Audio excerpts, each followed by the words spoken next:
लक्ष्मी निवास या मालिकेच्या येणाऱ्या भागामध्ये आपल्याला असं बघायला मिळणार आहे की आता भावना आनंदींना शाळेतनं आणण्यासाठी शाळेत पोहोचलेली असते। तिथे गेल्यावर तिला टीचर म्हणतात की तुमची आनंदी कधीच निघून गेलेली आहे, शाळा खूप वेळ झालं सुटलेली आहे। हे ऐकल्यावर भावनाच्या पायाखालची जमीनच सरकते। भावना रस्त्याने तिला शोधत शोधत चाललेली असते। ज्या कोणी दिसतील त्यांना ती आनंदींचा फोटो दाखवत असते आणि विचारत असते की आमच्या आनंदीला पाहिलेलं आहे का। आनंदी सापडत नाही हे पाहून भावनाचा तिच्या मनावरचा ताबा पूर्ण सुटलेला असतो। त्याच विचारामध्ये ती घरी पोहोचते।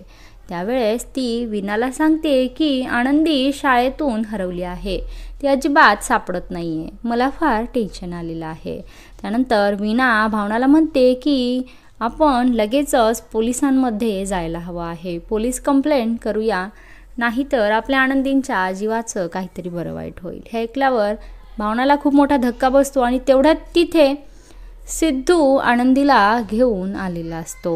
सिद्धूने आनंदीला शाळेतनं परत घेतलेलं असतं आणि तो तिला मजा मस्ती करायला घेऊन गेलेला असतो। तो आनंदीला पाहिल्यावर भावना आनंदीला मिठीच मारते आणि जोरजोरात रडू लागते। त्यानंतर सिद्धूला पाहून भावनाचा राग अनावर होतो आणि भावना जोरात सिद्धूचं कानफाड फोडते।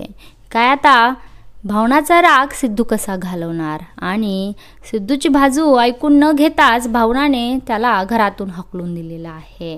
काय आता सिद्धू आणि भावनामधला हे राग आणि हे भांडण कसं मिटणार हे येणाऱ्या भागामध्ये आपल्याला पाहायला मिळणार आहे।